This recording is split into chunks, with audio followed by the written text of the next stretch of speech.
Hey guys, what's going on? James here, and in this video today, we're going to be talking about Tampa Bay Buccaneers linebacker KJ Britt, because there were a couple of interesting quotes from Todd Bowles just a couple of days ago that I wanted to talk about, and I already had this video planned because KJ Britt, I feel like, is very much due for an emergence this upcoming season in this Buccaneers defense. So let's start off by taking a look at the quotes from Todd Bowles from May 28th was whenever these quotes had come out. So on if the play of KJ Britt, on the play of KJ Britt, and if he's a three-down linebacker, Todd Bowles said, obviously he can play all three downs. We have so many packages and guys to move around. It's a little early to determine who will that be. In 1 week he could be, in 1 week he may not, depending on who we're playing and what we have available, but he's ready to play all three downs. I love his maturity. He's grasping the mental part of the game and becoming the leader of that defense, along with Lavonte David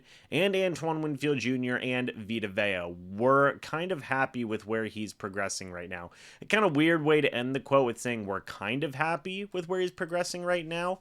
There's a few things to break down in this quote, in my opinion. The first one is the rotation of the linebacking core. To say that in 1 week he can be a three-down linebacker, in another week he may not. That's a pretty interesting quote there. You know, you did see Servassier Dennis get an interception in practice that day, and Bowles had a lot of good things to say about Servassier Dennis, so it may be some weeks where KJ Britt's getting subbed out for Dennis. There may be some weeks where it's just Lavonte David and KJ Britt getting the majority of the snaps. So it was an interesting part of that quote there, saying that he loves his maturity. That's, I very much agree with that. I think that KJ Britt is a very strong leader and a good team player on this Bucs defense as well. But to say becoming the leader of that defense, along with Lavonte David, Winfield Jr., and Vita Vea, that is such, and I talked about this in a separate video, that is such a strong statement to make, in my opinion, right? Those guys are and have been the leaders of this defense for years now, especially in the case of Lavonte David, of course, right? So for Todd Bowles, a defensive-minded head coach, to put KJ Britt in the same sentence of the topic of leadership with those three guys isn't a light thing to say in the mind of Bowles. So that's awesome. You love to hear that, and it does make a lot of sense. We had heard even things going all the way back to Britt's rookie year that he was a strong leader, that he was, guiding some of the rookies along with himself in terms of entering into the NFL, and now it seems like going into year number 4, Britt is taking an even bigger step in terms of his overall leadership. But to end with, we're kind of happy with where he's progressing right now. Again, we don't know the context of how that was said. We don't have the exact audio, but weird to say all those really glowing things about KJ Britt and then say we're kind of happy with where he's progressing right now. Like, based on that, you would assume, oh, we're really happy with where he's progressing right now, but only kind of. I don't know. On if Britt has improved in his coverage skills. It was never his coverage skills with him. It's always his eyes. His eyes have gotten a lot calmer. He's settled down. He knows what's going on and he understands where he needs to be on the field. I think he's doing a lot better of that. So just recognizing what the offense is throwing towards his way, keeping things in front of him. I assume this is the type of thing that is talking about. And that's good. I mean, of course, they always say that it takes about 3-4 years for guys to really acclimate into the NFL. It sounds like that's what's finally clicking for Britt, is finally fully adjusting to the NFL speed, fully adjusting to being a linebacker in the NFL. A lot of that probably helped with, how he did last year. And that's kind of where I want to transition here from these quotes, is to look at what Britt did towards the end of last year. He started 4 games for the Bucs in 2023, put up 29 tackles, 1 tackle for loss.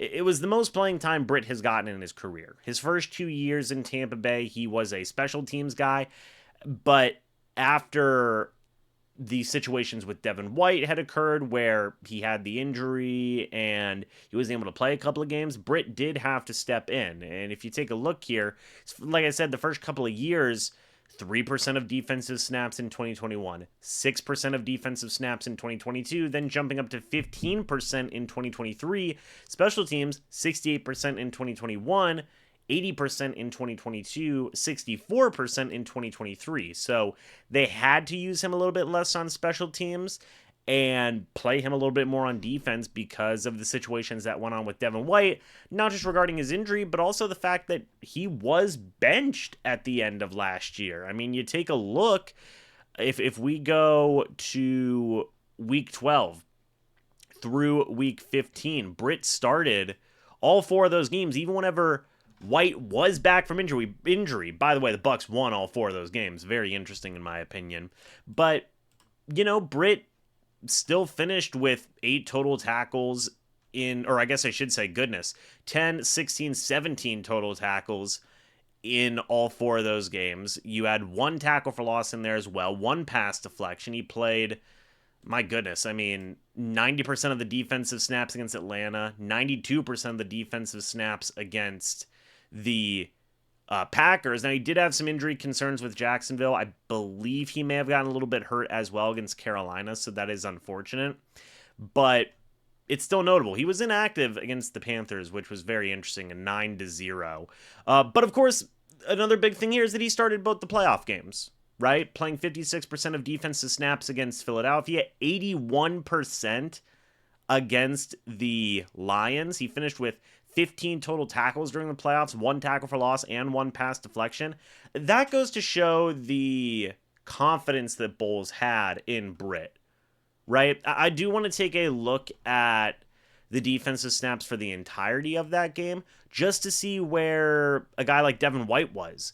Because again, that's the guy who Britt was replacing in these scenarios. So let's see if we can get a look in here. Here we go. So defensive percentage of snaps in that first game, KJ Britt played 56%. Devin White played 44%. He outsnapped Devin White, by only 7 snaps, but it was still notable. He still outsnapped Devin White, for goodness sakes. And you then go on to that next playoff game versus the Detroit Lions, and obviously I'm sure it was more egregious. So let's take a quick look at that.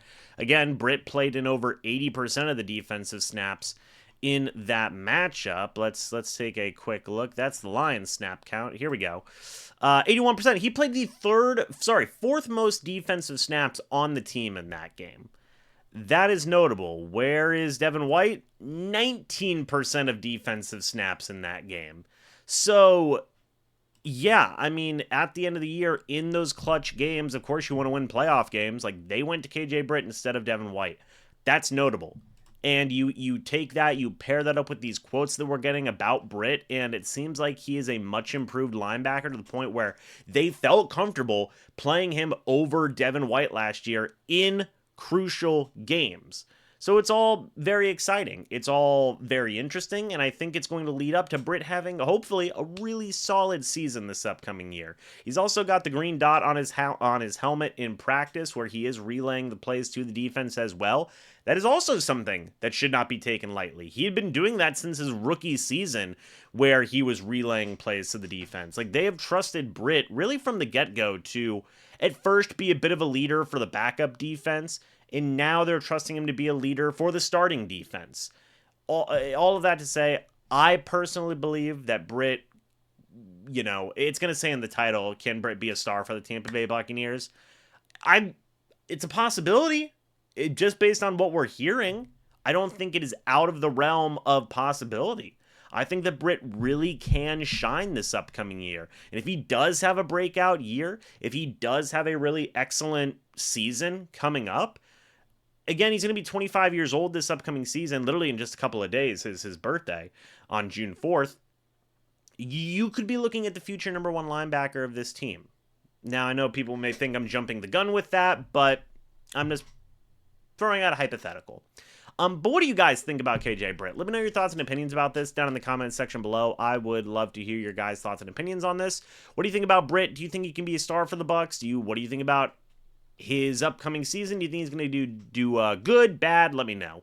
But anyway, guys, thank you so much for watching this video. Hope y'all enjoyed. As always, I'll see you all in the next video or the next live stream. But until then, and as always, guys, goodbye for now. Go Bucs.